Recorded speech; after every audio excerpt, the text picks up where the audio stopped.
Alright. So hari ni kita masuk kepada chapter baru, chapter yang terakhir. Itu chapter 12, wave optic.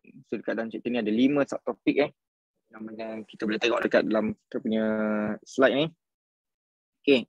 This is the first subtopic, interference of wave. Okay. This is dia punya learning outcome. Okay. Kita harap kita at the end of this topic kita boleh explain interference of wave. So wave obey the superposition principle. So apa maksud superposition principle? Maksud dia adalah if two or more travelling wave are moving through a medium, the resulting wave is found by adding together the displacement of the individual wave point by point. So actually only true for wave with small difference in amplitude and frequency. Mana kata kalau lah dalam satu medium tu ada dua wave, jadi total wave yang berlaku itu adalah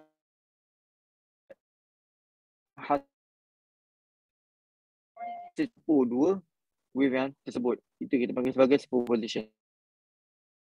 Okay, this is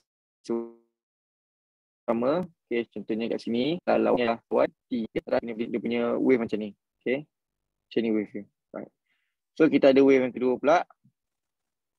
Macam ni. Okay, T, this is Y, macam ni. Right. Okay. So superposition dia adalah total wave ni bila dia kalau lah dua wave ni bergabung, okay, total dia adalah kita tengok kat sini. Dia akan campur dekat setiap Y edges ni. Campur kat sini. Okay, jadi kalau kita dapat total adalah sama dengan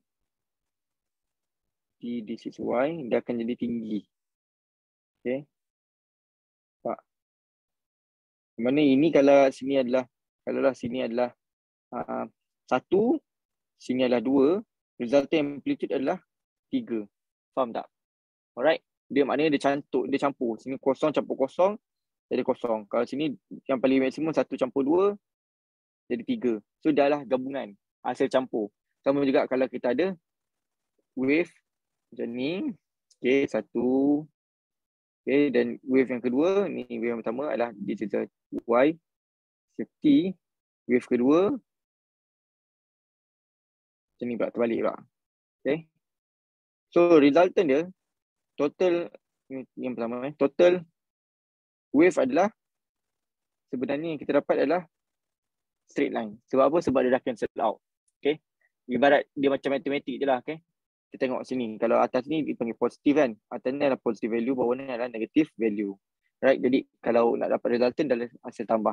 Okay, sebab tu contohnya kalau kita ada wave daripada kiri yang bergerak, okay, dia cantum dengan wave daripada kanan, okay, apa yang berlaku di tengah-tengah ni akan ada resultant. Itu kita bagi sebagai superposition, follow superposition principle. Okay, faham Right. So ni kita dah sentuh daripada yang lepas berkaitan dengan phase angle and phase difference. So kita tengok sikit apa itu phase angle and phase difference. Okay. So kat sini ini adalah plot of graph Y equal to A sin KX minus omega T. Bermaksud kita buat graph melawan Y melawan T.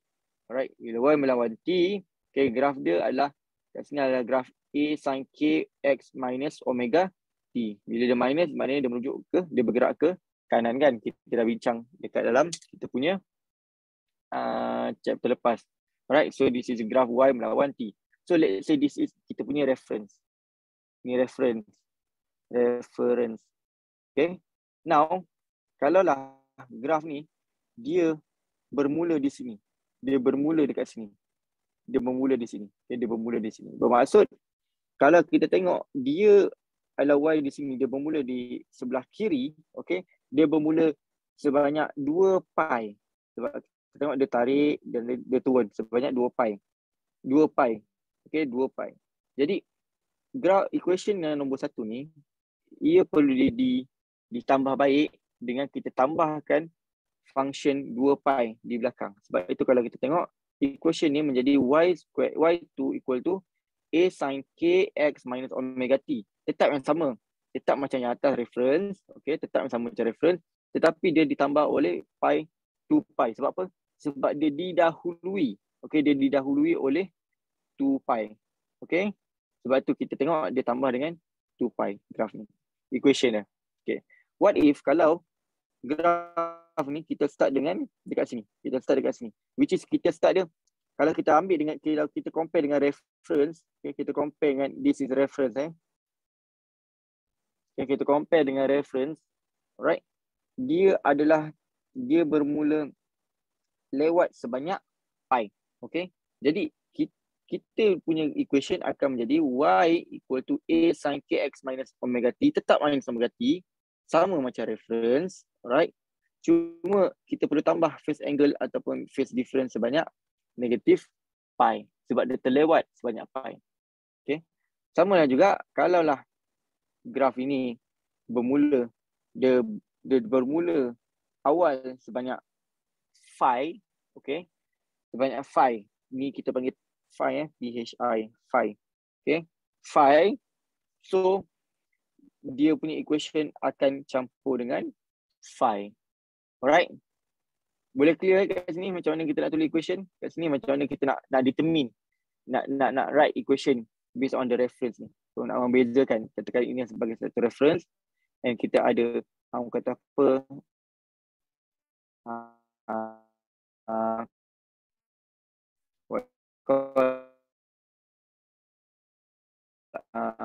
phase angle sama lah juga, okay, macam ni. Tadi kita nampak perbezaan sebanyak pi ataupun negatif pi ataupun 2 pi. So what if kalau kita tengok sini, kita ada graf, ini adalah reference.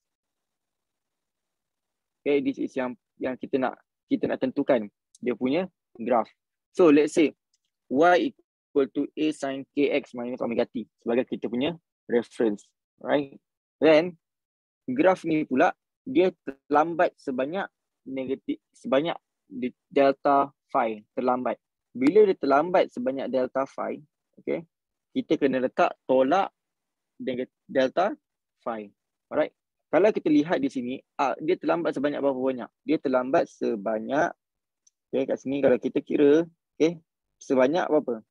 Kalau sini 1, 2, ini adalah 2 pi. Okay. Kalau sini adalah sebanyak pi. Jadi di sini delta phi ni sebanyak pi per 2. Betul? Sebanyak pi per 2. Jadi kat sini phase difference dia adalah sebanyak pi per 2. Okay? Phase difference ada perbezaan dia sebanyak pi per 2. What about the path difference? Path difference pula ini kita tengok dekat sini, case ni. Okay? Kalau case ni pula, ini kenapa kita kata phase difference adalah sesuatu yang berkaitan dengan phase difference adalah perbezaan yang dikira dalam graf y against time. Okay, dia panggil sebagai phase difference. Okay, perbezaan fasa. Perbezaan fasa ni maksudnya dia mesti melibatkan masa.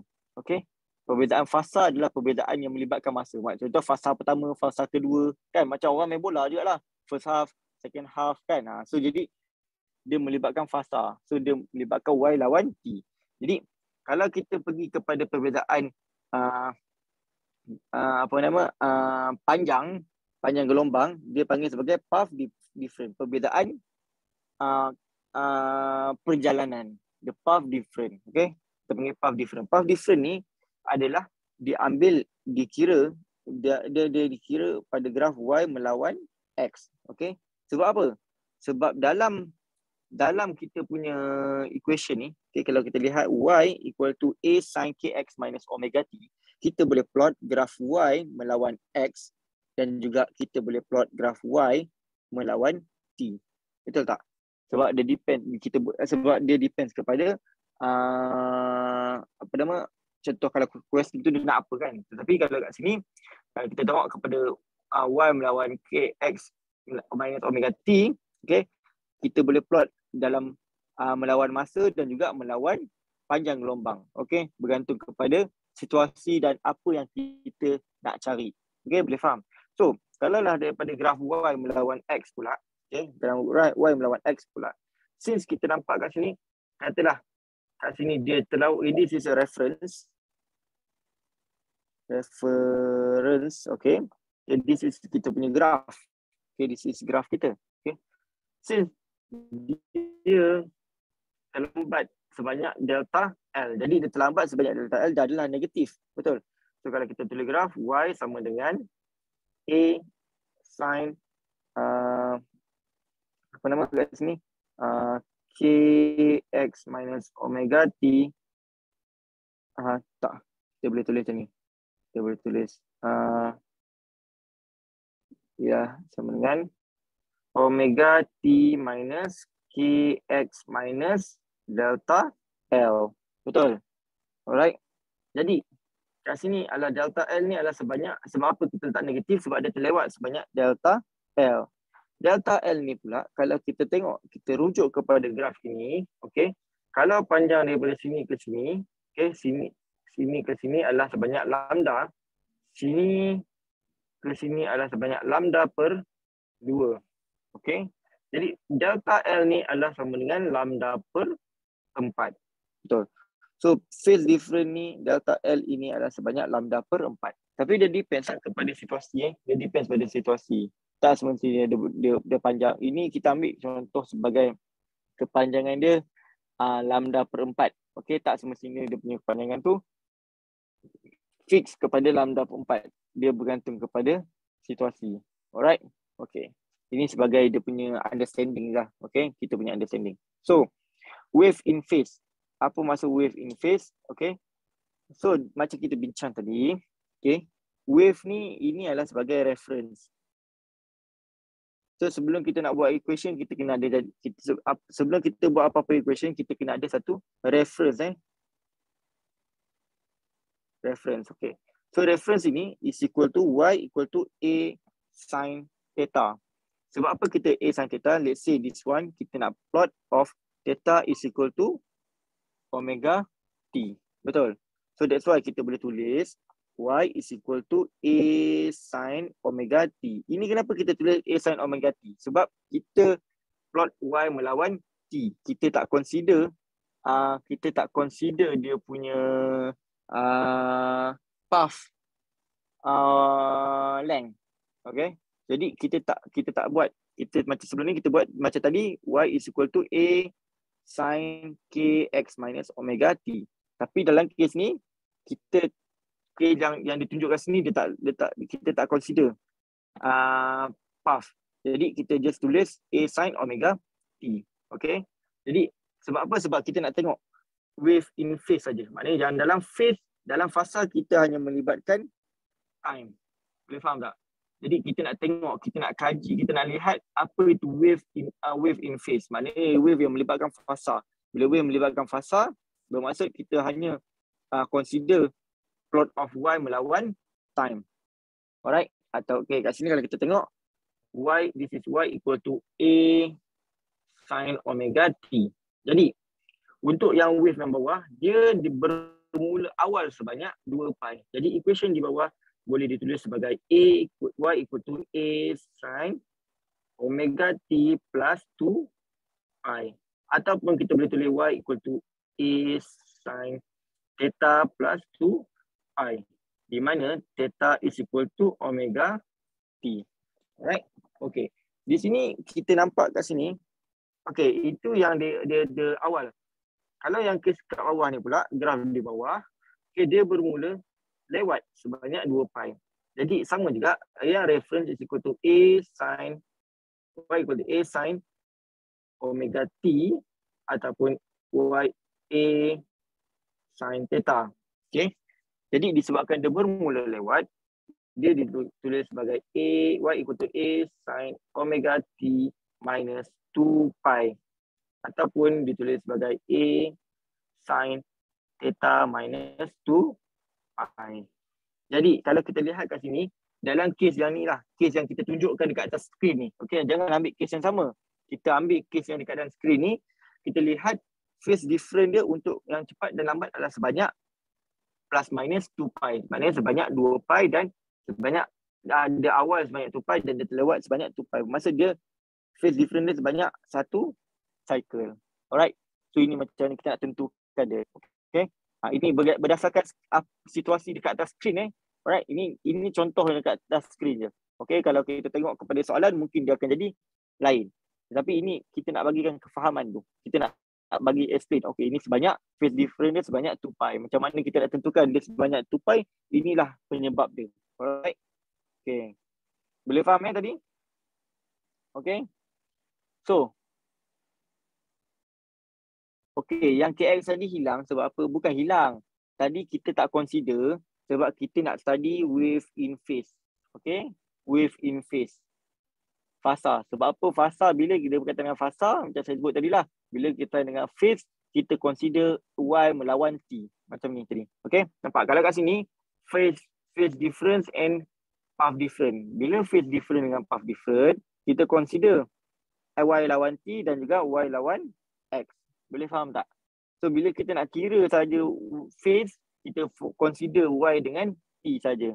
Boleh je, sebenarnya tak ada masalah. Boleh. Okay. Ya, saya faham. Mungkin Fazan ada confused. Sebenarnya sama je. Sebenarnya betul. Saya faham. Kat sini dia adalah Y equal to A sin KX minus omega T. Okay. Sebenarnya macam ni.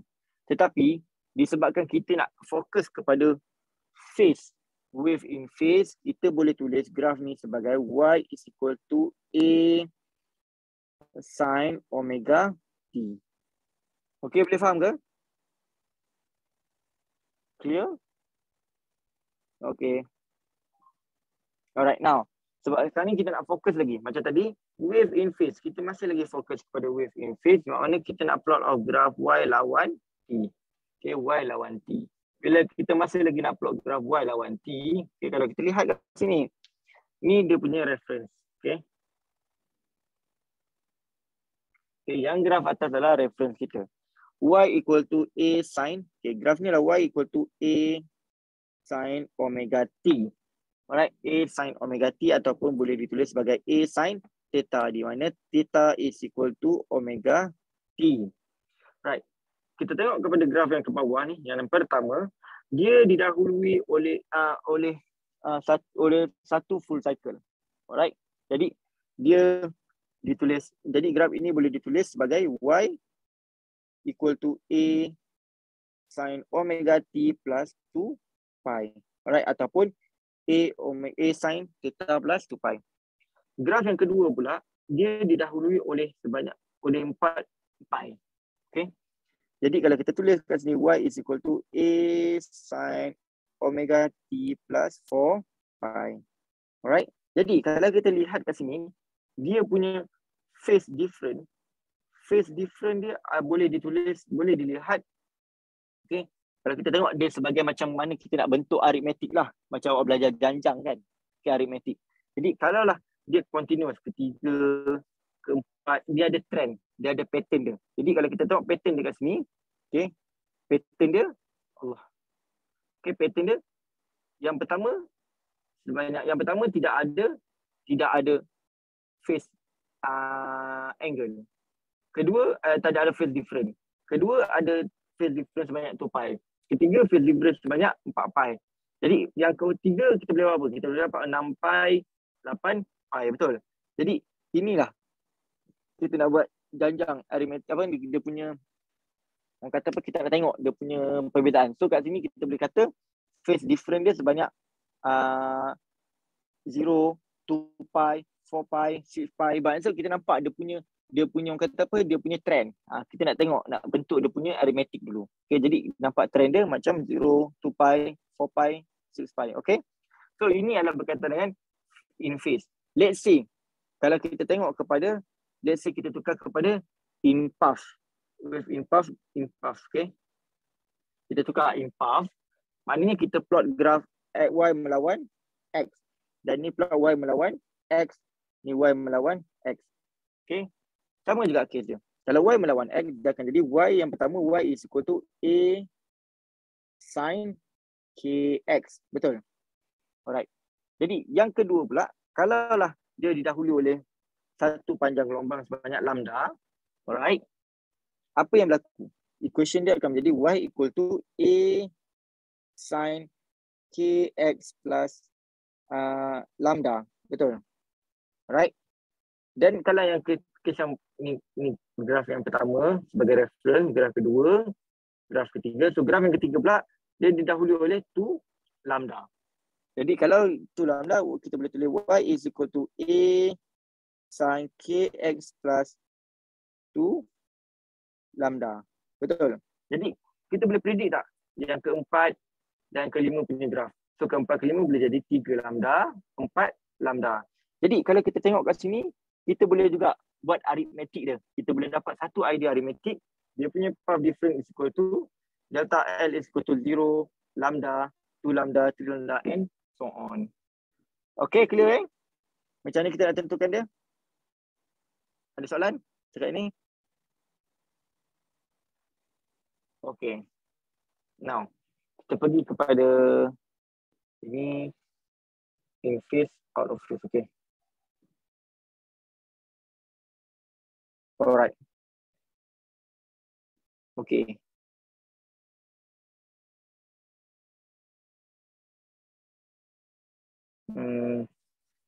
Alright, kalau kita tengok kat sini So, kalau kita baca perkataan ni, apa maksud dia ada tulis kat sini?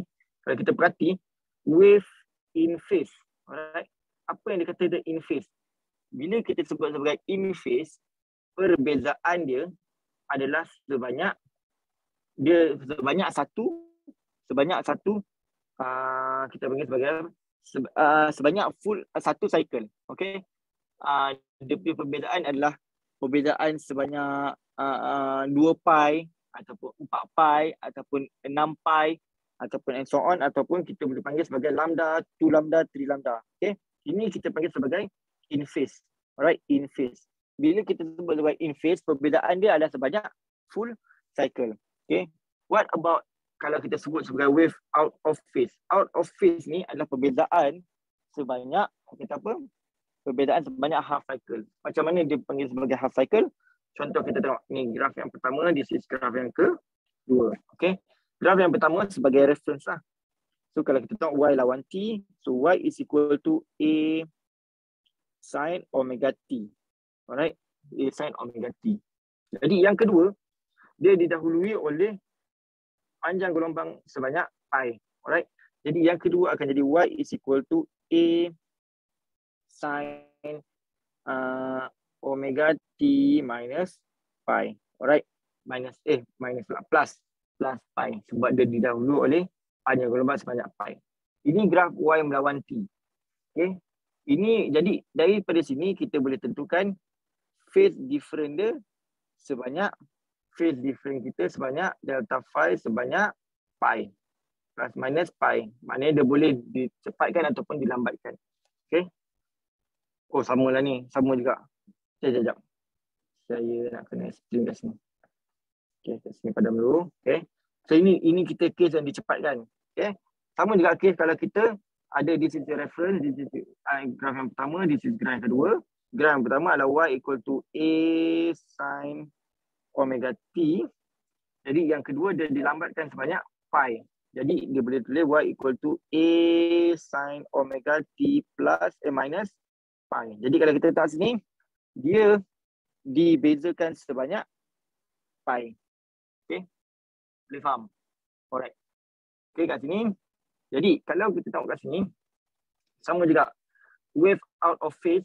Okay, out of phase untuk yang pertama, dia ada tiga graf. Satu graf pertama dan graf kedua dan graf ketiga. Graf pertama is equal to y equal to a sin omega t. Graf kedua, dia dilambatkan sebanyak pi, which is y equal to a sin omega t plus pi. Okay. Yang ketiga, dia dicepatkan sebanyak 3 pi, which is y equal to a sin omega t plus 3 pi. Okay, jadi kalau kita tengok, kalau kita tulis aritmetik dia kita nampak ni adalah pi, 3 pi, 5 pi, 7 pi. Betul? Alright. So, apa yang dimasukkan dengan in phase dan out of phase? Okay. Apa yang dimasukkan dengan in phase and out of phase? Okay. Yang ini kita nak clearkan, nak bagi ceritakan. Okay, tak? Okay, tak. Saya tahu ada tak? Okay, dia tak terang. Okay. Apa beza in phase and out of phase? Bila kita sebut sebagai in phase, okay. Siapa dia tak nak hilang ni? Okay. Salah. Okay. Bila kita sebut sebagai in phase, alright, kita lihat kepada, saya nak tengok yang ni lah, yang ni lagi senang. Senang lagi nak nampak. Okay. Bila kita sebut sebagai in phase, dia adalah kita panggil sebagai gelombang membina. Okay. Ataupun constructive wave. Apa yang dimaksud sebagai constructive wave? Lihat kepada wave yang pertama. Lihat kepada wave yang... Okay. Dengar ke? Korang dengar ke? Okey ke? Okay? Okay. Lihat kepada wave yang pertama dan lihat kepada wave yang kedua. Okay. So, kalau kita buat total. Okay, total wave kat sini. Okay. Total wave. Dia wave yang membina, maksudnya dia in phase, bukan saya cakap bukan gelombang membina ni, saya tersilap ni. Ini bukan gelombang membina. Ini tadi superposition, saya tercampur pula dengan orang kata apa? Dengan superposition tadi. Okay. Bila kita kata sebagai in phase, bermaksud fasa dia sama. Kalau kita tengok sini dekat 0, okay. Sini pun dekat 0. Okay. Katakan position sini 0, sini pun position dia 0. Okay. Kalau kita tengok kat sini, fasa dia adalah sini sebagai maximum amplitude. Okay. Semua ni maximum amplitude. Okay.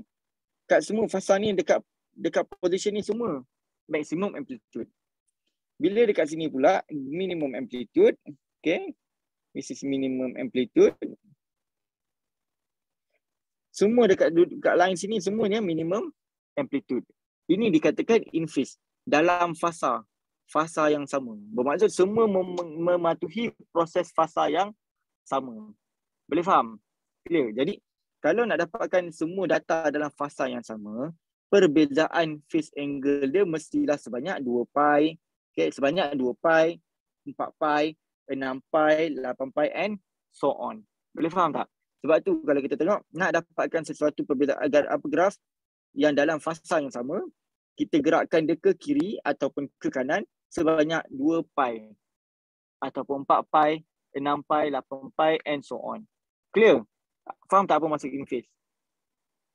Boleh faham? Right? Okay. Now, out of phase. Out of phase bermaksud kita melihat kepada dia di luar daripada fasa tersebut. Macam mana kita katakan di luar fasa, contohnya di sini adalah sebanyak, kalau dia berada kat sini, kat position pertama dia sama dekat kosong. Kalau kita tengok kat sini pula, okay.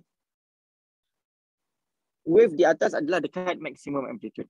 Okay, dekat atas ni adalah ni maximum amplitude. Wave dekat bawah ni pula adalah dekat minimum amplitude. Dia bercanggah. Dia orang kata apa? Dia kontradik dengan satu sama lain. So dia out of phase. Dia tidak follow phase tersebut. Okay. Sama juga kalau kita lihat pada position sini. Okay. Di bawah ini adalah minimum amplitude. Dekat atas ni pula adalah maximum amplitude. So dia bercanggah. It is contradict between these two wave. So ini dipanggil sebagai wave out of phase. Dia di luar daripada fasa. Dia tak follow. Okay. Dia tak follow. Bila dia tak follow, kalau wave ni bertembung, dia akan jadi satu line saja. Okay, kalau superposition dia akan jadi satu line. So ini dipanggil sebagai out of phase. Boleh faham tak? Jadi untuk mendapatkan out of phase punya trend, kita mesti ada wave yang dibezakan sebanyak pi, 3 pi, 5 pi, 7 pi and so on. Yang mana kita gerakkan wave ke kiri dan ke kanan sebanyak, perbezaan dia adalah sebanyak pi, 3 pi, 5 pi, 7 pi and so on. Boleh faham? Clear tak kat sini? Alright. Boleh faham ni? Okay. So that one is 4 pi. So macam mana pula dengan lambda? Dengan path different dia? Path different pula dia dilihat kalau kat sini, kalau kita plot graf Y melawan X, okay, Y melawan X, Y melawan X. Kat sini sepatutnya kalau dia akan dibezakan sebanyak lambda per 2. Kat sini pula dibezakan sebanyak lambda campur lambda per 2. Dia akan jadi 3 lambda per 2. Jadi sebab itulah kalau awak tengok path difference dia sebanyak dibezakan sebanyak lambda per 2, 3 lambda per 2, 5 lambda per 2 and so on. Okey ke? Faham ke? Clear? Ada soalan setakat ni? Alright, okay. Next. Ini dia punya kefahaman je lah. Ni just untuk awak punya understanding. Alright? Kita nak awak faham wave. Sebab nanti, tapi tak apa. Once you go to degree, okay, awak pergi pada degree, awak akan lihat lagi dia punya wave, punya trend macam mana. Sebab, okay, macam kita di asasi awak belajar, contoh bab ni berkaitan dengan wave. Bab yang okay, berkaitan dengan wave.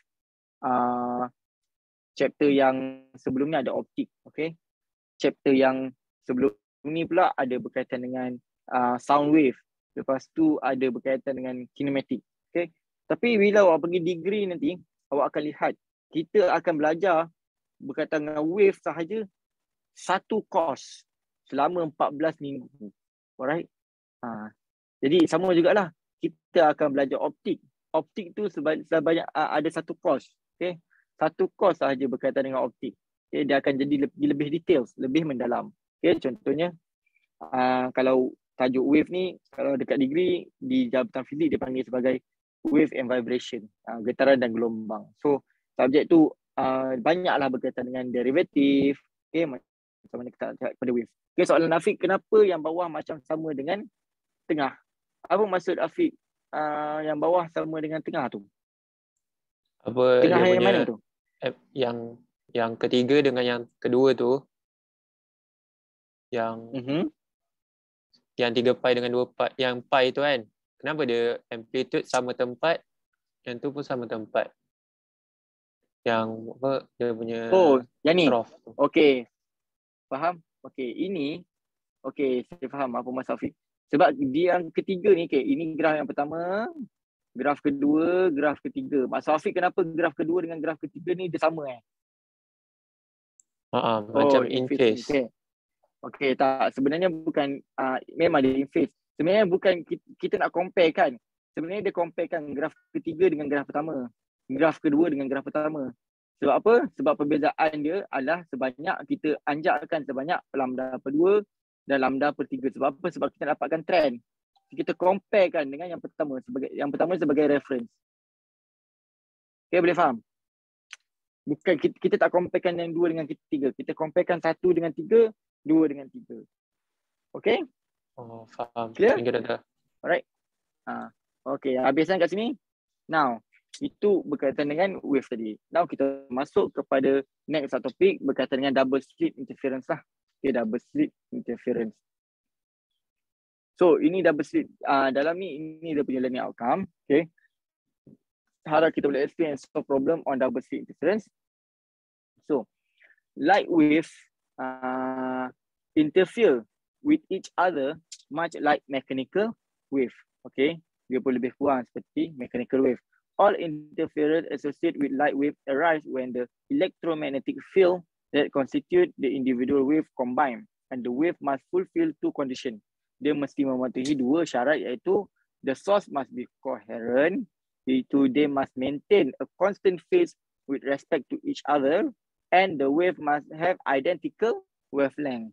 Okay, so dia mesti mematuhi dua syarat ini, coherent and identical wavelength. Barulah dia boleh follow dia punya konsep interference. So, producing coherent source. Macam mana kita nak produce coherent source? So, light from a monochromatic source is allowed to pass through a narrow slit. So, let's say kita ada satu narrow slit macam ni. 1 and 2. Narrow slit kat sini. Yang ini narrow slit. Panjang dia adalah, katalah dipanjang dia sebanyak X. Alright? Okay. So, the light from single slit is allowed to fall on a screen containing two narrow slit. Bermaksud, ini ada first screen yang mana mempunyai satu narrow slit, and this is the second screen yang mana dia mempunyai dua slit. Okay. 2 narrow slit. Okay. Ini maksud dia. Maknanya light, cahaya yang dia boleh masuk kepada narrow slit ni. Okay.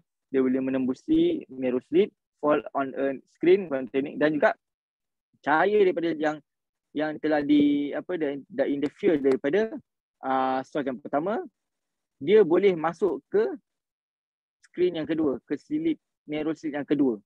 Okay, yang mempunyai 2 narrow slit. Ini maksud dia. Okay. So the first slit is needed to ensure the light comes from a tiny region of the source which is coherent. And currently it's much more common to use a laser as a coherent source. So basically kita gunakan laser sebab apa? Sebab laser agak halus, okay? Dan satu lagi, laser mempunyai fixed wavelength. Jadi bila dia mempunyai fixed wavelength, senang untuk kita lihat dia punya coherent tersebut, okay? So the laser projects an intense coherent monochromatic beam over a width of several millimeter, and laser light can be used to illuminate multiple slits directly. So that's why kita gunakan juga laser. Kenapa? So yang double slit experiment, I think that you all learn this topic before kan, dekat dalam SPM. Ada ke? Kat sekolah menengah ada kan belajar berkaitan dengan double slit yang. Okay. Double slit yang. 2 celahan yang kan. Okay. So Thomas Young first demonstrated interference in light wave from 2 sources in 1801. Oh, lama dah dia buat ni. So light is incident on a screen with a narrow slit S0. Okay, light is incident on a screen with a narrow slit S0. Okay, katakanlah dekat S0 yang pertama. Okay, dekat first screen. So the light wave emerging from the slit arrive at the second screen that contains 2 narrow parallel slit S1 and S2. So bila dia masuk kepada satu, kalau light tu dia bergerak secara lurus kan, okay, dia bergerak secara lurus. Okay, bila dia masuk kepada first slit, first screen apa berlaku? Dia akan jadi macam ni lah. Okay, dia bergerak secara membujur. Okay, kat sini. Dan dia masuk kepada slit yang kedua dan slit yang ketiga. Bila masuk slit kedua, slit ketiga, yang ni pula dia akan jadi macam ni. Betul. Yang kedua, yang pertama, kedua. Faham tak? Dan dia bila dia panjang, sampailah kita akan nampak macam ni. Kita akan nampak trend macam ni. Okay. Trend yang besar graf macam ni. Jadi, bila kita nampak trend yang besar graf macam ni, apa yang berlaku? Okay.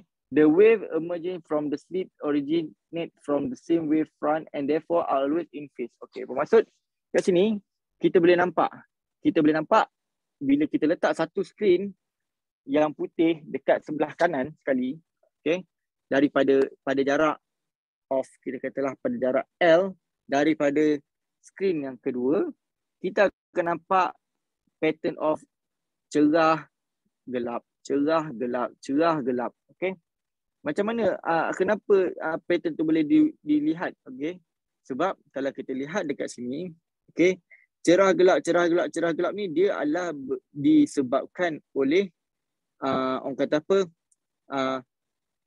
in phase and out of phase tadi tu.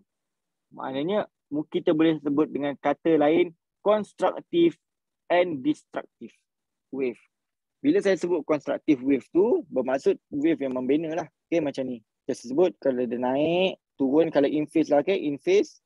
Okay, kalau dia bergabung, dia akan jadi, dia akan jadi, okay, kalau dia bergabung, dia akan jadi, tulis kat sini, dia akan jadi maksimum tinggi, betul tak? So bermaksud dia akan jadi amplitude dia cerah lagi. So kalau ini constructive. What about the destructive? Destructive macam ni. Okay, this is destructive. Kalau kita balik, okay. Okay. So kita akan dapat apa? Kita dapat straight line. Sebab dia tak nampak. Kita nampak kosong saja. Okay. So inilah menyebabkan dia wujud maksimum, minimum, maksimum sebabkan oleh constructive and destructive. So sebab itulah kalau kita tengok sini, the light from the two slits form a visible pattern on a screen. Right? And the pattern consists of a series of bright and dark parallel band called fringe. Okay?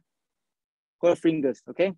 Constructive interference occur when a bright fringe appear and destructive interference result in a dark fringe. Okay. Okay. Kalau kita tengok kat sini, ini yang saya sebut tadi. Constructive interference dekat bright. Okay, dekat bright. Yang destructive ni dekat yang gelap. Sebab apa?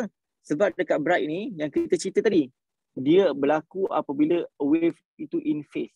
In phase bermaksud dalam fasa yang sama. Ini in phase. Ni kita cerita tadi. Ini adalah in phase. Okay, ini in phase. Okay, bermaksud kalau ada dua wave dalam in phase, so this is wave pertama, this is wave yang kedua, total dia akan jadi tinggi, betul? So dia akan jadi bright lah. Okay. So what about the ni constructive? Destructive adalah keadaan di mana dia naik turun. Sini dia terbalik pula. Okay. Jadi dia akan jadi satu straight line. This is yang pertama, kedua, this is ketiga.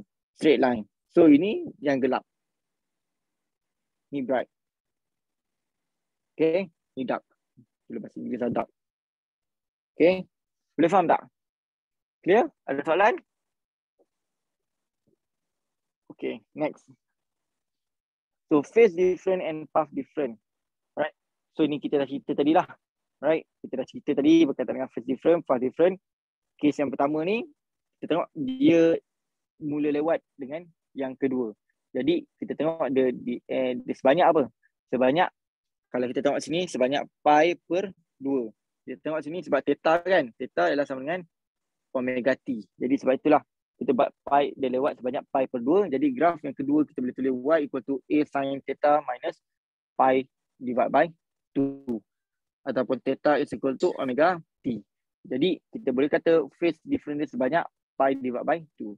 Kalau graf y melawan x pula, kalau kat sini dia delta L ni kita tengok dia dilewatkan sebanyak lambda per 4. So phase difference dia sebanyak lambda per 4. Oh, ini adalah sebanyak, ini kita nak tengok dia punya, kita nak bentukkan dia punya, orang kata apa? Sebenarnya kita nak bentuk dia punya equation ni. Alright. Tapi kita fahamkan dulu dia punya trend. Okay, kita fahamkan dia punya trend dulu. Okay. So kalau tadi kita bincang pasal in phase and out of phase. Yang mana kalau dalam in phase, perbezaan sebanyak satu cycle, which is 2 pi, 4 pi, 6 pi and so on. Kalau dalam out of phase, perbezaan dia sebanyak separuh complete cycle, which is pi, 3 pi, 5 pi, 7 pi and so on. Okay. So kalau dalam kes ni pula kita lihat, kita ambil kira pula dalam kes lambda per 2, which is pi per 2. Okay. Kalau kita tengok kat sini, pi per 2 pula. Ini adalah, ini yang kita cerita tadi ni. Okay, ini kita cerita, dia berbeza, ini kita cerita dia punya perbezaan adalah, slide ni pun dia macam, dia bercampur-campur ni. Okay. Tapi tak apa. You all follow tak? Korang follow tak sebenarnya? Korang follow tak? Slide ni dia bercampur-campur pula. Okay, dia banyak, dia mengulang-ulang pula. Sepatutnya tak perlu pun ulang. Okay, alright. Alright, okay, so kat sini, kalau kita tengok sini constructive interference. Okay, constructive interference, kalau kita bincang tadi, apa itu constructive interference? Kalau kita tengok pada graf yang pertama dan graf yang kedua. Cuba apa yang berlaku apabila wave dekat yang pertama dan yang kedua bercampur. Okay, dia mesti, kita akan dapat, dia adalah superposition dia akan increase. Maknanya kalau kita tengok sini, dia adalah hasil gabungan daripada graf yang mempunyai yang in phase. Maknanya dua graf in phase. Bermaksud kedua-dua ni dalam fasa yang sama. Bila dalam fasa sama, resultant wave yang kita dapat adalah hasil campur daripada graf yang pertama, wave yang pertama dengan wave yang kedua. Maknanya kalau kat sini is 0 and 0. Kalau dekat bahagian sini adalah bahagian amplitude graf pertama dan amplitude graf kedua. Hasil campur amplitude graf pertama dan amplitude graf kedua. Boleh faham tak? Sama juga kalau kat sini, bahagian sini. Okay. Okay, sini bahagian sini adalah hasil gabungan daripada minimum amplitude of graf pertama dan graf yang kedua. So ini kita panggil sebagai constructive interference. Maknanya dia punya amplitude bertambah. Bila amplitude bertambah, kita panggil sebagai constructive interference lah. Alright. Dan paling maksimum, kalau kita tengok kepada dia paling bright, Maknanya kalau kita tengok fringe tu paling bright adalah apabila apabila dua wave yang berada dalam phase yang sama. Okay? Sebab bila dia berada pada phase yang sama, dia mempunyai maximum amplitude dan minimum amplitude. Alright? So kat sini dah menunjukkan bahawa dia paling-paling bright. Okay? Kalau kita tengok kat sini balik. Okay? Sini sepatutnya graf ni kalau awak tengok dia kat tengah-tengah ni paling cerah. Kemudian dia cuba makin lama makin malap. Makin lama makin malap kan. So dekat tengah-tengah ni adalah keadaan di mana dia adalah constructive interference. Maknanya pada keadaan di mana dua wave tersebut berada pada fasa yang sama. They are exhibit in the same phase. Boleh faham tak? Okay. So ini disruptive interference. Apa itu disruptive interference? Apabila yang kita bincang tadi lah, apabila wave yang the wave yang pertama dan wave yang kedua, okay, bercantum, dia membentuk satu straight line. Dia tidak membina. Dia tidak memberi any amplitude. Okay, dia zero. Ini berlaku apabila satu wave bertemu dengan wave out of phase, di luar daripada fasa. Yang mana bila kita bincang tadi, apabila out of phase, perbezaan dia adalah sebanyak pi, 3 pi, 5 pi, 7 pi and so on. Alright, itu for the phase difference. Okay, so jadi bila kita tengok kat sini is zero. Okay, kat sini ialah sama dengan zero. Kalau kat sini pula the minimum amplitude campur dengan Allah. Okay, kalau kita tengok sini this is minimum amplitude campur dengan maximum amplitude.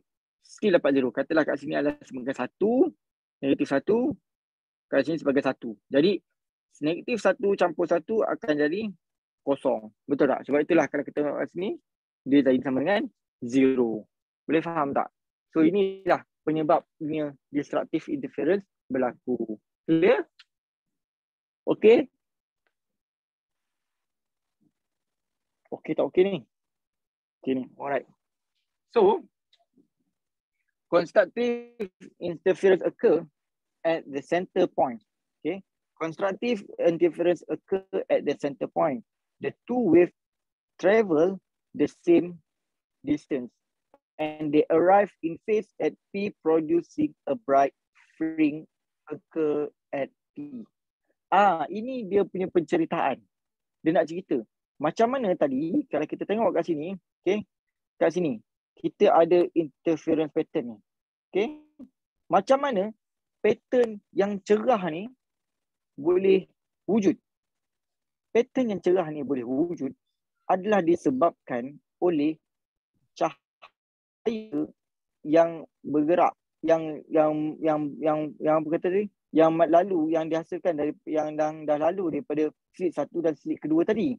Okay, sebab bila kat slit satu, okay, let's say kita ambil macam ni, sebab dekat slit satu, okay, kat slit satu ni sebenarnya graf dia macam ni juga. Okay, 1, 2, 3 macam ni. Macam ni Y melawan T. Alright, lawan T. Yang graf kat dua ni pula sama juga. Dia punya plot pun macam ni juga. Okay, Y melawan T sama juga. Okay, tapi bila dekat hujung, dekat position P ni, kat point P ni, apa yang berlaku? Dia masing-masing arrive in phase. Bermaksud masing-masing dia kata apa? Dia arrive in phase. Maksudnya macam saya nak cakap adalah di hujung, katalah dekat sini saya nak tunjukkan bagi awak faham. Okay, let's say lah dekat sini adalah, ini adalah S1, sini adalah S kedua. Okay, let's say kita buat graf dia macam ni. Graf dia sampai kat sini, dia naik, dia dah berjalan panjang lah. Dia dah jalan panjang. Kita ambil dekat point yang dekat garisan sini je, kat garisan sini. Kita nak melihat garisan sini. So, dia kata sampai kat sini, okay, lepas tu dia kat sini. Okay, let's say. Okay, sini pun sama. Dia sampai, dia jalan, dia sampai sini, naik. Okay. So, apa kita nampak kat sini? Ini amplitude dia tinggi. Sini pun amplitude tinggi. Apa yang akan jadi? Dia akan jadi constructive wave. Yang mana wave dia akan jadi meningkat lagi. Betul tak? So, itu dia menjadi satu bright area. Sebab apa? Sebab dia in phase. Boleh faham tak? Sebab wave dalam fasa yang sama sampai dekat position P ni. Okay? Menjadikan dia satu, menjadikan pattern of fringe tu cerah. A bright fringe. Faham ke korang ni? Faham tak? Clear ke tak? Okay ke ni? Senyap je ni. Okay, alright. Okay. That is for constructive interference. So, apa yang pula dekat yang berlaku? Okay. So, ini the upper wave has to travel farther than the lower wave, and the upper wave travel one wave further. The wave arrive in phase in Q producing. Okay. So, sama juga case dia. Okay. Kalau kita tengok tadi kat sini, kita balik kepada case kita punya fringe ni. Kita ada, ini adalah sebagai yang tengah-tengah. Kalau tengah-tengah kita panggil sebagai 0, 1, 2. Ini negative 1, ini negative 2. Okay. Dekat position, macam mana tadi yang sekarang ni kita bincangkan dekat position yang, okay, position yang tengah-tengah, position 0. Apa yang berlaku dekat position 1 atau position 2 atau position negative 1 dan position negative 2. Okay. Sama juga yang berlaku. Okay. Kalau kita tengok kat sini, katakan ini P ni dekat tengah. What about dekat point Q? Maknanya yang jauh, yang berada di bawah. Okay. Yang berada di negative side. Sama juga, di hujung sini, dia masih lagi dia in phase. Walaupun kalau kita tengok kat sini, okay, kalau kita tengok dekat bahagian sini, dekat case sini, kalau kita ambil graf lah, kalau kita ambil line garisan sini, panjang, kalau panjang sini adalah sebanyak 1 meter, panjang sini pun 1 meter. Sebab apa? Sebab dia berada di tengah-tengah. Tapi kalau case bawah ni, dia lain. Kalau kat sini adalah sebagai 1 meter, yang daripada side S1 ke position Q, dia mungkin jadi 2 meter. Sebab apa? Sebab dia bergerak lebih panjang. Faham tak? Dia bergerak lebih panjang sedikit. Boleh faham ni? Clear? Jadi, tapi dia masih lagi wujud constructive interference. Kenapa dia masih lagi constructive interference? Sebab dekat position yang pertama ni, S1 ni, kalau kita buat garisan, okay, dia masih in phase. Okay, in phase. Right, dia bertembung, dia masih lagi in phase. Okay, dia in phase. Okay, jadi in phase. Jadi kalau kita ambil total dekat sini, total dekat sini, total dekat sini, line kat sini, okay, dia punya maksimum kat sini akan jadi in phase tinggi. Betul tak? So dia akan jadi bright. Boleh faham tak? Jadi sebab itu dekat line sini P bright area, dekat line Q pun dapat bright area, tapi dekat tengah-tengah ni dapat jadi 0, dapat dark. Okay. Sebab apa? Sebab dia destruktif. Destruktif kita akan bincangkan kejap lagi. Kita fokus kepada constructive interference. Boleh faham tak? Clear tak apa itu constructive interference? Maksudnya dia constructive interference bright area ni, the bright area occur when two waves are in phase. Faham? Alright? Faham. Clear? Okay. So, kalau kita bincang tadi, saya cakap tadi, okay, dekat S2 pergi ke Q, okay, S2 pergi ke Q, katalah jarak dia adalah sebanyak 1 meter. Okay, 1 meter. Dan S1 pergi ke Q, S1 pergi ke Q, okay, dia jadi 2 meter. Jadi, apa perbezaan dia? Perbezaan dia adalah S1 lebih panjang daripada S2. Faham tak? Bermaksud, kalau dekat case yang atas, S1 panjang dia sama dengan S2. Bermaksud, katalah yang kita pergi tengok yang atas tu. Katalah yang atas ada, ini dia punya, ini dia starting, okay. 1, 2. Okay, 1, 2.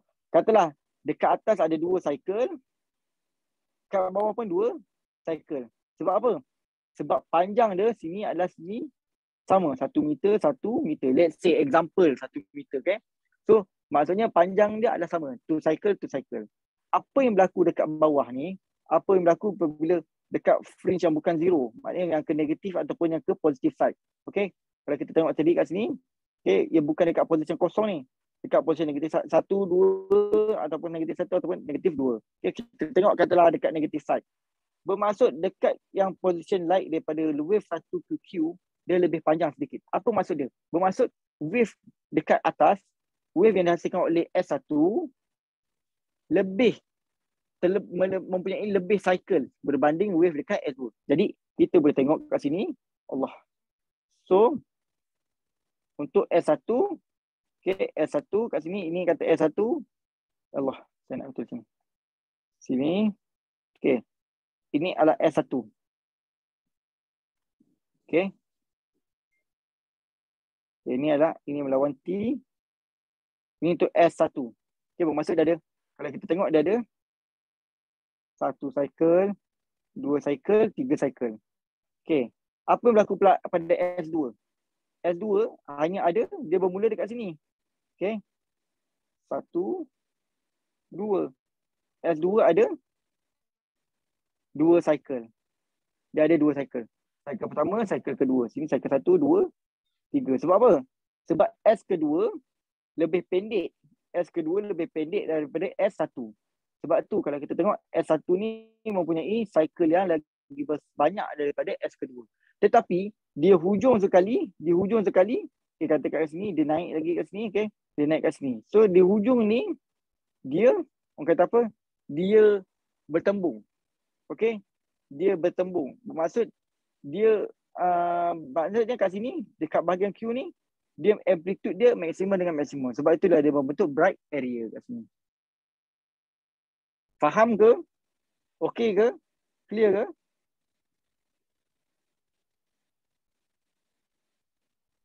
Alright, okay. So, itu tadi berkaitan dengan konstruktif. Ini pula berkaitan dengan destructive interference. Okay. So, destructive interference pula berlaku apabila upper wave travel 1/2 of the wavelength farther than the lower wave, and then the truth of the bottom wave overlap the crest of the upper wave, and the wave arrive out of phase at point R, hence produce a dark fringe at that point. Okay, fringe. Okay, kat sini apa maksud dia? Kita tengok tadi case untuk konstruktif, dia dekat tengah ni dia adalah bright. Jadi kita tak boleh dapat kat sini, tengah-tengah ni adalah dark. Sini tak mungkin dark. Bahagian sini mesti bright. Okay. Yang bahagian dark adalah di bawah sikit ataupun di atas sikit. Maknanya dia in between P dengan Q. Boleh faham? So kalau Q dekat sini yang bright, so kat bahagian sini yang kita cerita tadi adalah bahagian dark. Okay. Bahagian gelap. Jadi bahagian gelap kita katakan sebagai bahagian point R. Jadi apa yang berlaku sama juga. Dia bergerak light daripada S1 dengan S2. Apa yang berlaku, katalah S1 sampai ke, dia adalah S1. Okay, this is S1. Okay, ni graf S1. Dia jalan 1, 2, 3, 4. Okay, 4.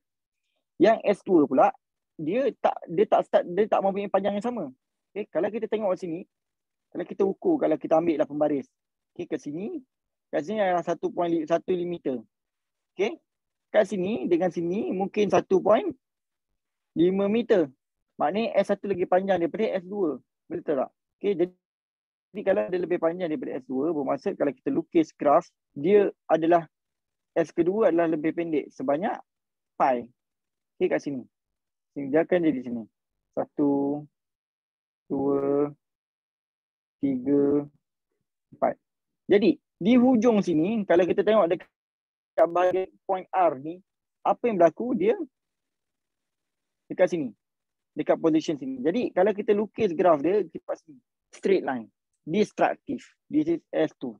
Sebab itu bila destructive kat sini, bahagian sini akan jadi dark. Yang mana dia dibezakan oleh sini, the change of phi is equal to pi. Okey ke? Boleh follow? Alright. Okay. So that's why lah kalau kita lukis, kita tulis trend, kita boleh dapat daripada kajian kita tadi kan. Kita bincang, kita dah study, okay, kita boleh buat satu orang kata apa, aritmetik. Okay. Sebab itu matematik tambahan tu penting. Okay. Janjang penting, aritmetik penting, differentiation equation penting, integration penting. Okay. Sebab that all that mathematics akan digunakan dalam fizik. Okay. Untuk kita selesaikan fizik. Okay. Sebab tu kalau dalam macam fizik pun kita tak tengok awak nak kira macam mana. Sebab itu kita tak tengok awak faham tak dari segi penggunaan equation, dari segi orang kata apa derivative of equation or the orang kata apa structure of the equation. Maknanya mungkin awak boleh susun equation tersebut. Okay. So kita tengok kat sini. Bright fringe occur at the point where the two light wave from the two slit are in phase. Ingat, bright fringe berlaku apabila kedua-dua wave dalam fasa yang sama, in phase. Dark fringe berlaku apabila two light from the two slit are out of phase. Okay, jadi daripada sini kita boleh nampak, kalau kita lukis kan, kita buat lukisan. Okay, di tengah-tengah ni kita bagi dua. Okay, kat sini adalah yang paling tengah. Ni kita panggil sebagai YM equal to 0 lah. This is M equal to 1, M equal to 2. Okay. This is boleh kita M equal to negatif 1, M equal to negatif 2. Jadi, sini 0, 1, apa di sini bright. Kat tengah-tengah ni in between adalah, ini adalah, yang in between adalah dark. Alright. So, kalau kita buat tadi, okay, in phase kat sini adalah 0. Sini in phase 2 pi. Okay. Sini in phase apa? 4 pi. Sini pula negatif 2 pi. Ini negatif 4 pi. Betul. Kalau daripada untuk ini untuk time Kalau untuk dark dia akan jadi pi. 3 pi. Sini akan jadi negatif pi. Sini negatif 3 pi. Negatif 5 pi. Betul? Oh, saya tersilap. Ini negatif pi. Ini negatif, ini pi. Tak perasan. Sini terlajak pula. Okay. Sini pi. Sini 2, ini 3 pi. Sini 5 pi. Macam mana saya boleh tentukan dia? Sebab kita balik kepada konsep yang kita buat tadi. Okay. Kat sini. Kat sini in phase ni tadi. Ni in phase. In phase mesti 2 pi, 0, 2 pi, 4 pi, 6 pi. Kalau out of phase, pi, 3 pi, 5 pi. Nampak? Kat sini balik. So, sebab itulah kita boleh tentukan kat sini. Alright? Kat sini. Okay. Now, macam mana pula kita tentukan delta L? Delta L dekat sini adalah sama dengan, sini sama dengan 0. Okay, sini sama dengan 0. Sini adalah lambda, 2 lambda. Betul tak? Sebab apa? Sebab kita punya perbezaan tadi. Okay? Perbezaan kalau kita tentukan kat mana? Terbalik pada kita punya konsep dekat konsep apa nama tadi, in phase ni dengan out of phase. So kita nampak kat sini mana tadi?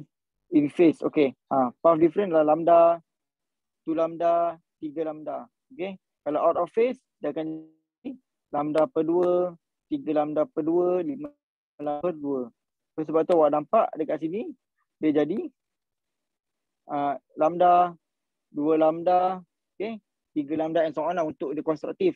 What about destruktif jadi half lambda, 3 per 2 lambda, 5 per 2 lambda. Alright? Boleh faham ni? Kat sini. Clear? Okay. Alright. So now, kita pergi kepada interference equation. Okay. So macam ni, macam ialah awak, saya faham awak kalau kat sekolah mungkin awak terus pakai, awak jumpa equation, awak terus apply. Tapi di sini pada saya adalah peringkat yang mana kita kena saya kena explain kat awak macam mana equation tu boleh wujud, macam mana benda tu boleh jadi, dark, bright fringe ke dark fringe ke, supaya awak faham fizik itu. Okay, kita nak awak hafal fizik, kita nak awak faham fizik itu macam mana, apa itu fizik. Okay, supaya kita boleh terangkan, kita boleh explain. And bila kita dah boleh faham, kita boleh terangkan, kita boleh explain, kita boleh further explore the physics. Okay. So barulah perkembangan ilmu tu akan berlaku. Kalau setakat kita faham, kita hafal je, kita tak boleh nak pergi. Alright. So now, kita pergi kepada interference equation. Okay. Now, apa yang berlaku kalau kita ada two double slit? Okay. S1 dengan S2. Okay, this is S1, this is S2. Right. Dan kalau kita bincang tadi, okay, kita bincang first tadi. Okay. Kalau kat sini adalah sebagai, kalau kita tarik lurus. Okay, sini adalah sebagai 0. Betul tak? Ini adalah bright. Bright fringe. Okay, bright fringe. Okay, ini di mana keadaan yang mana satu kat sini wave dengan wave daripada S1 dan wave daripada S2, panjang dia adalah sama. Okay, kepanjangan dia adalah sama. Maknanya dia bergerak sini sama. Okay, dia bergerak di sini, katalah di sini ada 1 meter, sini pun 1 meter. Jadi dia berada di tengah-tengah. Okay, kosong. Okay, itu jadi bright fringe. So, kita tengok kepada apa yang berlaku kalau kita ada dua single slit juga. Okay, S1 dengan S2. Okay, dekat position P yang mana dia juga bright fringe. Dekat bright fringe. Okay. Apa yang berlaku kalau kita tengok dekat sini. Okay. Daripada S1 pergi ke position P ni. Okay. Kita dapat nama dia sebagai R2. Panjang dia sebagai R2. Okay. Daripada S1 pergi ke P. Kita namakan dia sebagai R1. Apa yang kita nampak kat sini, R2 lebih besar daripada R1. Kepanjangan R2 lagi besar daripada R1. Okey, boleh faham? Jarak daripada point P ke point O, kita namakan dia sebagai Y. Let's see, kita bagi sebagai Y. Boleh faham? Okey. Now, apa yang berlaku kalau kita plot, kita tarik dia secara, kita nak calculate dia secara gunakan trigonometry method. Alright, trigonometry method. Jarak daripada single slit kepada screen, okay. Jarak daripada single slit kepada screen kita panggil sebagai L. Jadi, kalaulah kita lukis plot graf, kalau kita lukis daripada sini tengah ke atas ke point P, okay. Ini ke 0, okay, dan kat sini Y. So kita dapat sini adalah sebagai theta, angle sini. Right. Jadi, theta, tangent theta, yang mana angle di sini, theta is equal to Y divided by L. Y divided by L. Ini adalah tangent theta is equal to Y divided by L. Boleh faham tak? Clear kat sini. Okay. Jadi, kat sini pula, kita nak tengok. Kalau kita dah kata tadi kan, kalau dia berada dalam contohnya daripada point 1, maknanya R2 lagi besar daripada R1, bermaksud sini bila dia katakan sini adalah bright fringe berlaku, bermaksud graf dia punya perbezaan, orang kata apa, graf dia punya wave adalah macam ni. Sini nampak, saya kena lukis betul-betul supaya awak faham. Dia punya wave adalah macam ni. Satu, alamak, tak nampak, tak sampai. Okay. Jadi macam ni. Sini tengah. Okay. Satu naik. Okay. Ini kena padam. Right. Macam ni lah. Right. So kalau yang dekat S1 ni pula macam ni. Sampailah ke belakang tu. Faham tak? Jadi perbezaan dia sebanyak apa? Kalaulah dia bright fringe, kita sebut tadi perbezaan dia adalah sebanyak apa?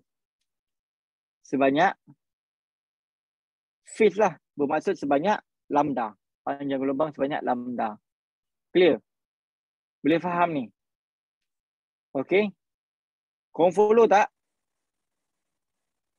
Okay. Jadi lambda. Anggaplah ini kalau kita kata sebagai in phase. Okay.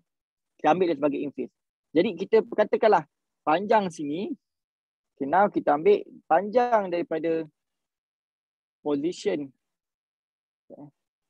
Panjang daripada sini ke sini adalah sebanyak delta L. Okay. Jadi kalau kita tarik graf, kita tarik garisan sini, okay, angle sini, theta sini adalah sama dengan theta dekat sini. Boleh faham? Sebab apa? Sebab kita kat sini, kalau kita lukis kat sini, sebab ini adalah dia punya orang kata apa? Dia punya matematik, trigonometry. Okay. Kalau kita tarik garisan ni, okay, theta di sini adalah sama dengan theta dekat sini. Ini dia punya matematik dia. Alright, sebab apa? Sebab bila dia berlaku bright fringe, angle dia sama. Clear? Jadi di sini kita boleh buat sin theta. Sin theta adalah sama dengan sini adalah 90 degree. Sin theta adalah sama dengan delta L divide by D. Yang mana D adalah jarak di antara dua slit, narrow slit. Boleh faham? Oleh yang demikian, delta L is equal to D sin theta. Boleh faham? Sebab itulah awak ada belajar kan? Delta L sama dengan D sin theta. Okay, yang awak belajar. Okay, awak tahu D sin theta, D sin theta. Jadi macam mana dia wujud? Inilah equation dia wujud. Alright? Okay. So daripada case tadi, in the young double slit experiment, since delta D is very, very, very large than delta L. Bermaksud, katalah, jadi satu wave ni, okay, lambda panjang gelombang ni sangat-sangat kecil. Jika kita betakan dengan panjang jarak di antara S1 dengan S kedua. Jadi dekat sini, disebabkan jarak di antara D ni lagi besar, sangat-sangat besar daripada delta L, dan disebabkan jarak di antara screen ni, jarak di antara screen dengan Y sangat-sangat besar. Sebab apa? Sebab kalau kita buat single apa? Kita buat eksperimen yang double slit ni, kita akan dapat fringe dia sangat-sangat kecil kan? Jarak dia sangat-sangat kecil. Awak pernah buat eksperimen ni ke kat sekolah? Pernah buat eksperimen ni kat sekolah? Tak pernah? Okay, okay, Diana tahu dah. Okay. So, pernah. Okay, jadi awak nampak sangat-sangat kecil kan?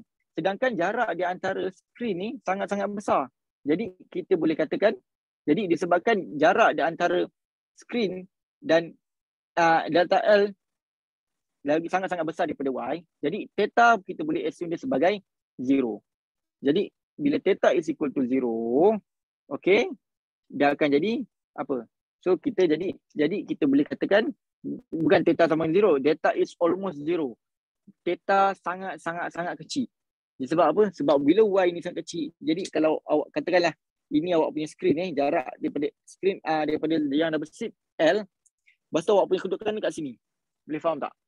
Jadi sangat-sangat kecil. So jadi kita boleh katakan dia punya angle sini sangat-sangat kecil. Theta sini adalah sangat-sangat kecil. Okay? Sangat-sangat kecil. Ataupun kita boleh kata theta is almost close to 0. Kita tak kata 0. Kita kata dia almost close to 0. Faham tak?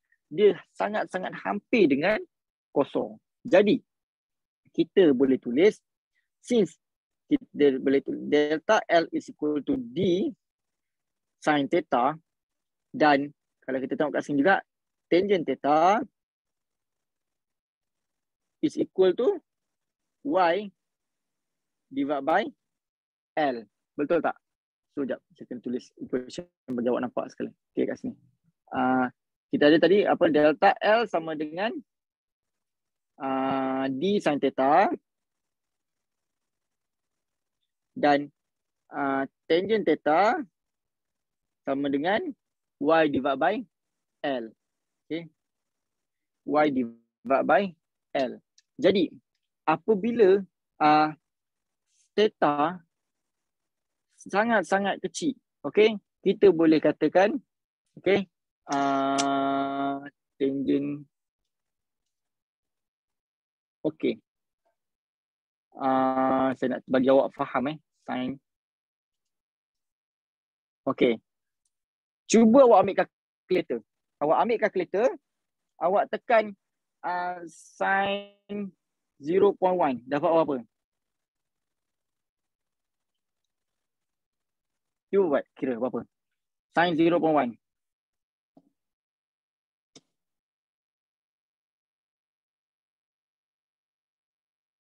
Cuba kira, sin 0.1 dapat apa? Saya nak bagi awak faham. Okay. Sin 0.1 dapat apa? 0.1 ke ataupun 1.7 4 kali 10 kuasa negatif 3. Tangent 0.1. Tangent 0.1 dapat apa?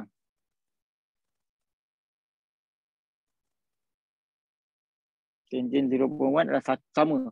1.74 kali 10 kuasa negatif 3. Betul?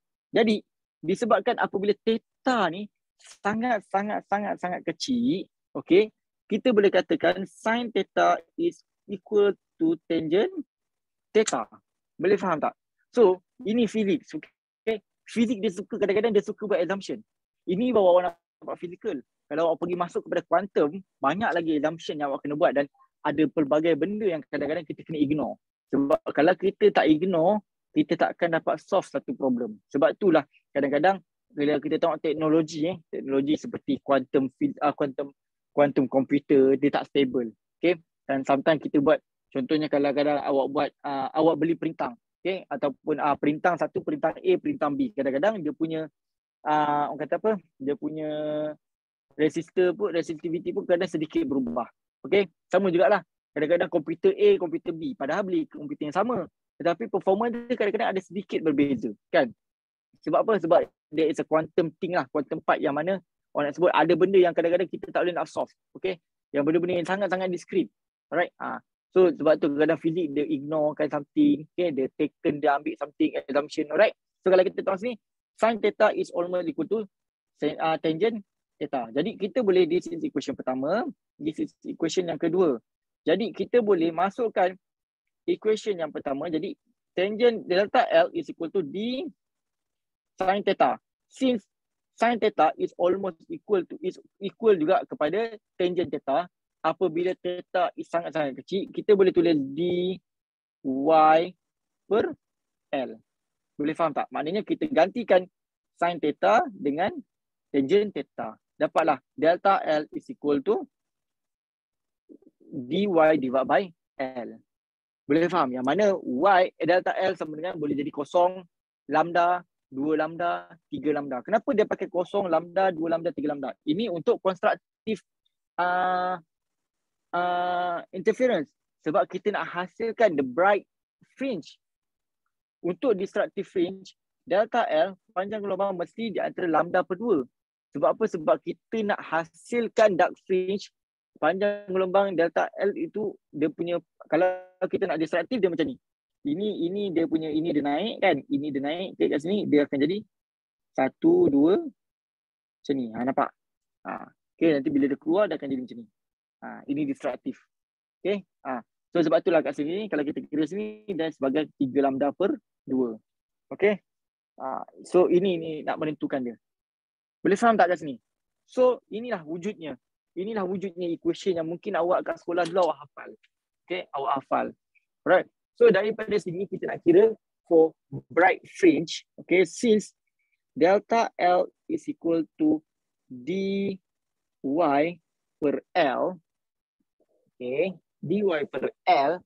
Jadi untuk bright fringe, okay, kita nak tengok delta L ni apa? Delta L ni adalah dia punya, orang kata apa, dia punya panjang gelombang kan. Jadi ataupun kita boleh katakan nak tahu panjang gelombang tu ke mana. Okay. Kalau kita nak tengok dia panjang gelombang tu pula delta L, contohnya kita tengok sini. Macam untuk kat sini, kita kena patah balik kat sini supaya awak boleh nampak. Okay. Dekat sini bright fringe, interference, coherent. Kat sini balik. Kena pergi kepada yang ni. Okay. Kat sini, in phase tadi ni. So ini adalah dekat 0, 1, 2, 3. Dekat fringe yang ke mana? Ini adalah dekat dia untuk membeza, untuk dapat, untuk apa? Saya nak panggil. Untuk dapatkan fringe yang ke berapa, kita kena refer kepada kita punya perbezaan phase difference ni kat sini. Jadi kalau nak dapatkan kat fringe yang 0, phase difference dia 0. Okay. Yang pertama, fringe yang pertama sebanyak 2 pi. Kedua 4 pi, ketiga 6 pi. Alright. So kalau kita balik kepada kita pergi tadi kat sini. Okay. So ini adalah 0 order, first order, second order, third, fourth and so on. Alright. dan sekian-sekiannya. Jadi untuk kita dapatkan zero order for bright, jadi kalau kita dapatkan for bright, selalunya untuk bright kita bila kita nak buat equation, kita kena tengok ada 1, 2 dengan 3. Kena ambil 3 equation lah. Okay, jadi kalau kat sini kita boleh buat M, sebab kita tahu untuk bright, untuk konstruktif, dia mestilah perbezaan dia sebanyak lambda, which is 0 lambda, lambda, 2 lambda, 3 lambda. Okay, jadi kita boleh tulis M lambda is equal to dy per L, yang mana M is equal to 0, 1, 2, 3. Okay, yang ni adalah 0 ni merujuk kepada zero order. 1 ni merujuk kepada first order. 2 merujuk kepada second order. So ini, awak kalau dalam matematik awak nampak sahaja janjang tu kan, aritmetik tu penggunaan dia macam mana kita nak tentukan daripada sequence yang kita ada value. Tetapi di sini macam mana kita nak apply the arithmetic knowledge yang kita belajar dalam matematik ke dalam situasi physics, which is the equation. Alright, so clear. And now kalau kita tengok sini, so dia adalah M lambda per equal to dy per L. Dan ataupun kita boleh dapatkan, kalau kita susun equation, kita boleh dapat y M, which is y yang keberapa, is equal to M lambda L per D. Bermaksud ym ni adalah jarak. Jarak di antara satu fringe ke satu fringe. Katalah kita nak dapatkan ym untuk second order. So jadi y yang kedua adalah sama dengan 2 lambda L per D. Kita carilah apa value L ni dan kita masukkan apa value of D. Dapatlah panjang ataupun jarak di antara second order dengan zero order. Boleh faham? Untuk bright fringe dulu. Clear? Okay. Alright. Now, itu kepada bright. Apa yang berlaku kepada dark fringe? Okay. Kalau kita tengok tadi dark fringe, kita kata sama juga. Kita mesti bermula dengan delta L is equal to dy per L. Untuk dark, delta L mesti lambda per 2, 3 lambda per 2, 5 lambda per 2. Jadi kita boleh tulis apa? Kita boleh nampak aritmetik dia apa? Aritmetik dia adalah M lambda per 2. Nampak aritmetik dia? Jadi dekat sini untuk dark, jadi M lambda per 2. Okay? M lambda per 2 ataupun M lambda ke 1. Okay, kalau kat sini kita nampak apa? Kita nampak M sama dengan 1, 3, 5, 7, bla bla bla. Betul? Jadi macam mana kita nak tentukan dia adalah pada ni dark, ni adalah M yang pertama, ini kedua, ini ketiga. Okay?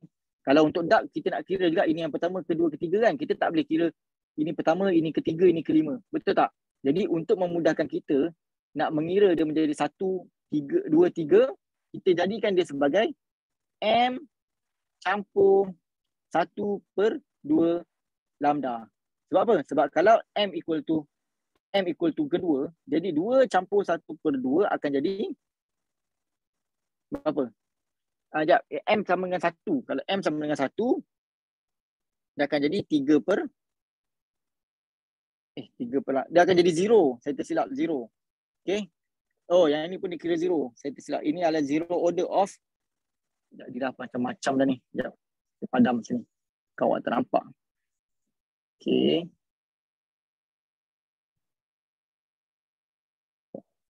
Okay. Ini kita buat. Okay. Ini adalah zero order dark. Ini adalah first order dark. Ini adalah second order dark. Baru kita boleh tentukan. Baru kita boleh faham. Kalau tak tadi, kita pun a bit confused. Okay, jadi, kita patah balik kat sini. Okay. Since, kalau kita tengok kat sini, equation kita delta L untuk, orang kata apa? Untuk destructive plot. Okay. Dia mesti jadi delta L equal to lambda per 2, 3 lambda per 2, 5 lambda per 2 and so on. Jadi kita boleh dapat, okay, kat sini adalah kita boleh dapat M lambda per 2 di mana M is equal to 1, 3, 5, 7, M bla bla bla. Tapi bila kita pakai 1, 3, 5, 7 ni, kita akan nak tentukan kat sini satu order, first order, third order, fifth order of duct. Dia akan jadi susah kat kita. Kita mesti nak sebut, kita nak memudahkan kerja kita. Kita sebutlah sini zero order of duct, first order of duct, second order of duct. Jadi macam mana kita nak buat satu equation yang senang untuk kita kata ini adalah zero order, first order, second order. Jadi kita jadikan dia sebagai M plus half lambda, yang mana M sekarang ni akan jadi 0, 1, 2, 3 and so on. Jadi apabila M dekat 0 dia akan jadi half lambda. Betul? Apabila M sama dengan 1, dia akan jadi 3/2 lambda. 3/2 lambda dekat sini. 3/2 lambda. Sini ada 1/2 lambda, betul? Jadi 3/2 lambda dekat first, jadi M adalah sama dengan 1. Jadi senang bila kita nak tentukan. Ada contoh question dia kata what is the difference, what is the length between what is the width of the first order of duct fringe. Jadi kita bolehlah tahu kat sini. Okay, jadi equation yang tadi ni, okay, jadi equation dekat sini, okay, kita balik kepada sini. Okay, delta L equal to YL dy divided by L is equal to delta YL sekarang dah jadi M campur 1/2 lambda. Okay, is equal to dy per L. Jadi Y untuk M adalah sama dengan M plus half lambda L per D. Jadi ini untuk duct. Ini untuk bright. Okay, jadi boleh faham ni macam mana equation ni boleh terbentuk? Clear? Faham ke? Alright. Okay, korang ni. Konyap je ha. Okay. Jadi, kalau korang dah malas nak fikir, korang ingat je. For bright fringe, Y equal to M lambda L divided by D. Untuk duct, M plus half divided by lambda L divided by D. Tapi macam saya cakap lah, kita bila belajar something, kita kena tahu mana asal usul dia. Okay? Mana asal usul dia. Macam kita lah. Okay? Kita lahir. Siapalah wali kita kan. Kita tahu siapa dia. Siapa tok nenek kita. Kan, atas-atas kita, keturunan kita. Sama lah juga. Kalau lah macam mana nak equation ni boleh terbentuk. Kita kena tahu macam mana equation ni boleh dihasilkan. Kita tak mau. Kita tahu, oh ini formula dia. Ini formula dia. So, ini formula dia. Jadi kita tak dapat nak kita tak tahu kat mana dia punya kat mana dia, macam mana dia boleh wujudkan. So kat sini penting untuk kita faham macam mana ia wujud. Alright. So kita tengok example. Okay. A young double slit has a slit separation of 2.5 times 10 to the power 5 meter. Maksudnya apa? Slit separation D is equal to 2.5 kali 10 kuasa negatif 5 meter, on which a monochromatic light beam is directed. The resultant bright fringe dia kata bright fringe is on a screen 1 meter from double slit. Bermaksud L dia adalah sebenarnya 1.0 meter. Okay, from the double slit are separate by 2.3. Bermaksud delta Y adalah sama dengan, ataupun Y lah, delta Y sama dengan 2.3 kali 10 kuasa negatif 2 meter. Bermaksud macam ni lah. Ada double slit. Okay, double slit. Okay, this is D. Okay, this is L. L adalah jarak. Okay, kat sini. Kalau kita tarik kat sini, dia punya tarik. Okay. So kat sini. Alright. Sini adalah Y equal to 0 Ini Y equal to 0. Ini adalah M equal to 0. Okay, jadi kat sini adalah M equal to tak tahu. Okay, kita tak tahu. Ini dia kata the resultant bright on screen. Okay, M equal to 1. Dia kata the resultant bright fringe on the screen from the double slit are separated by, okay, 1 yang pertama. M adalah sama dengan 1. Jadi kalau kita tengok kat sini adalah kita punya delta Y. Boleh faham tak? So, the soalan dia, what is the wavelength of this beam? So, disebabkan dia pakai bright, dia pakai bright fringe, kita kena guna equation M lambda is equal to dy per L. Jadi M adalah yang pertama. M yang pertama multiply by lambda is equal to D adalah 2.5 kali 10 kuasa negatif 5. Y adalah 2.3 kali 10 kuasa negatif 2 divided by L 1.0 meter. Jadi dapat apa? Cuba kira. Lambda sama dengan 2.5 darab 2.3 berapa? Kali 10 kuasa negatif 5 negatif 7 ni. 10 kuasa negatif 7. Unit dia meter. Berapa dia punya ni? Dia punya lambda.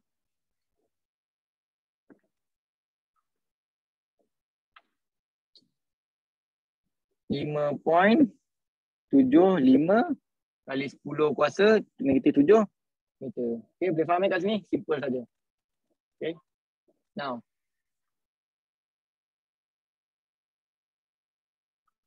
Okay. So, kedua. Kita pergi pula.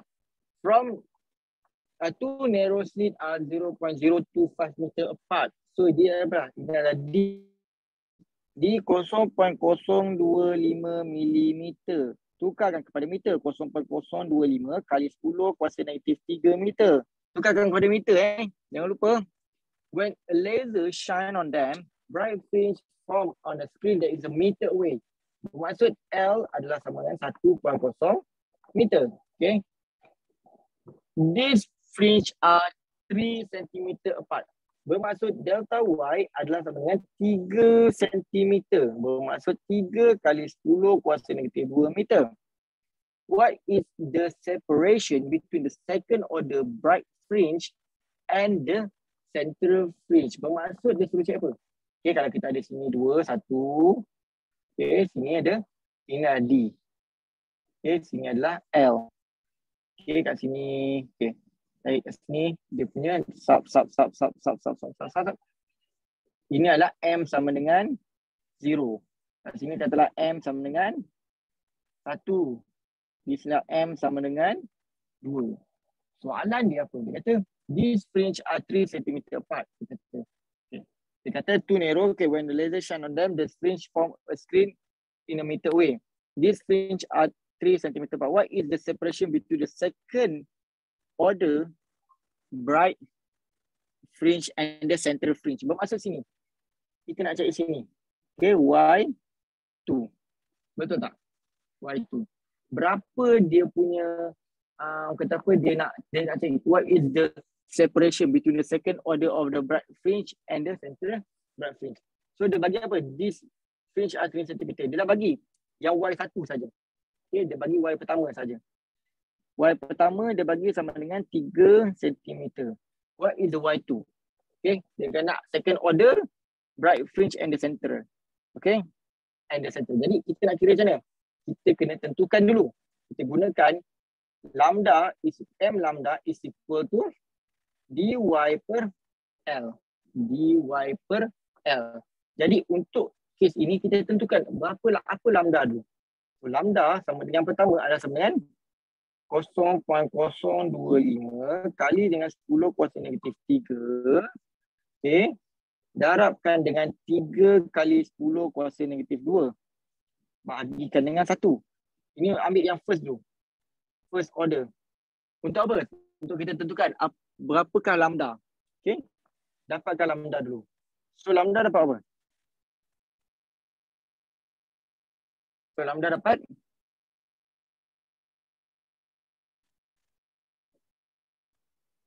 kira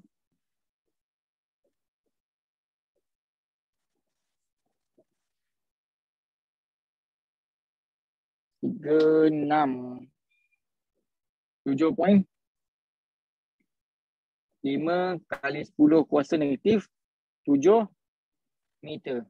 Okay. Ini adalah lambda. Maknanya gelombang yang sama kan? Wave laser yang sama dia shine. Jadi kita dapatkan lambda yang sama. Now kita nak kira what is Y2. So Ym lambda is equal to dy per L. Untuk second order 2 lambda divided by is equal to dy divided by L. Betul. Jadi y untuk second order sama dengan 2 lambda L divided by D.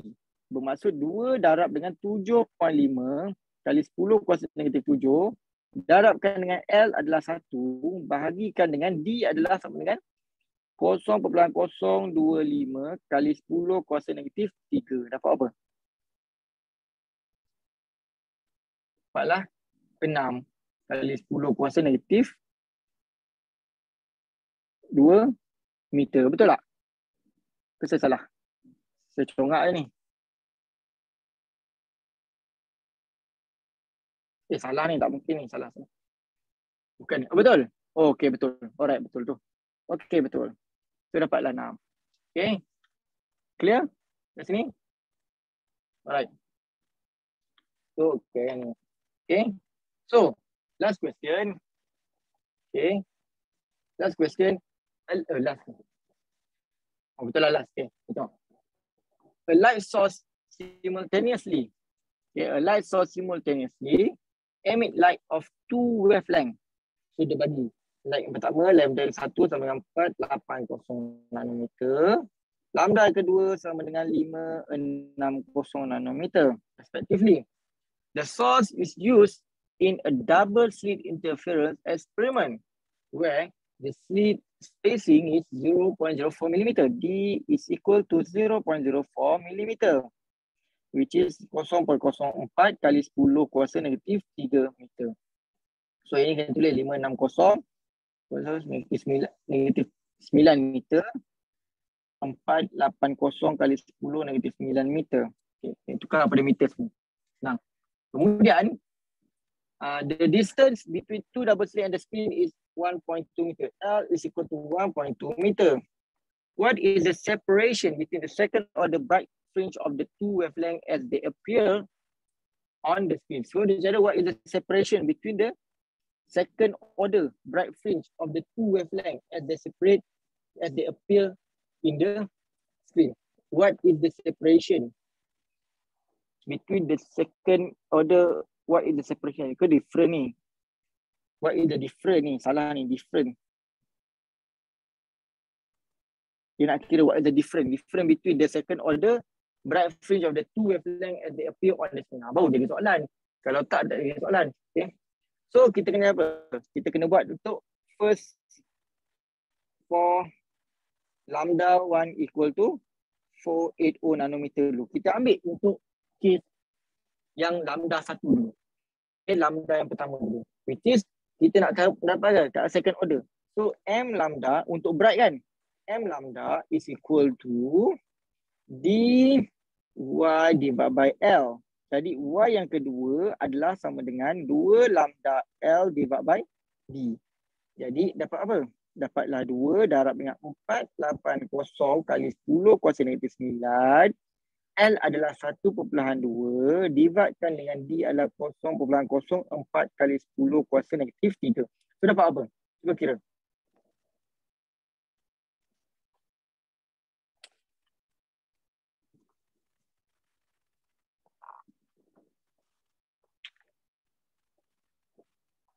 Apa?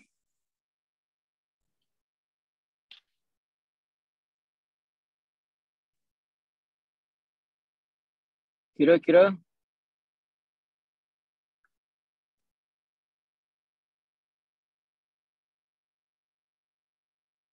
Sebab apa?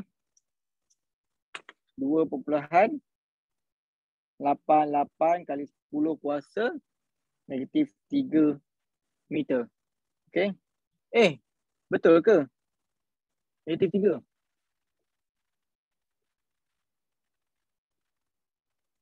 Negatif 2. Negatif 2, negatif 3. Zian dapat negatif. Zian negatif 2. Negatif 2, negatif 3 ni. Negatif 2. Kan? Yap. Siapa yang paling banyak? 1, 2. Okey, Azrin dapat negatif 2. Umi dapat negatif 2. Okey. So, saya percaya negatif 2. Okey. Alright, negatif 2. So, ini untuk for lambda 1. So, what about the for lambda kedua equal to 560 nanometer. Okay. Kita akan dapat M lambda is equal to dy per L, which is y yang kedua adalah sama dengan 2 lambda L divided by D. Sama dengan 2 darab dengan lambda adalah 560. 10 negatif 9 bahagi dengan L adalah 1 kali dengan 1.2 bahagi dengan D adalah 0.04 kali 10 kuasa negatif 3. So dapat apa?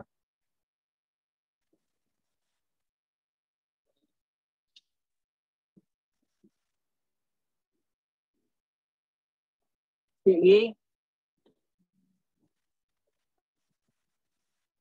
3.36 kali 10 kuasa negatif 2 meter.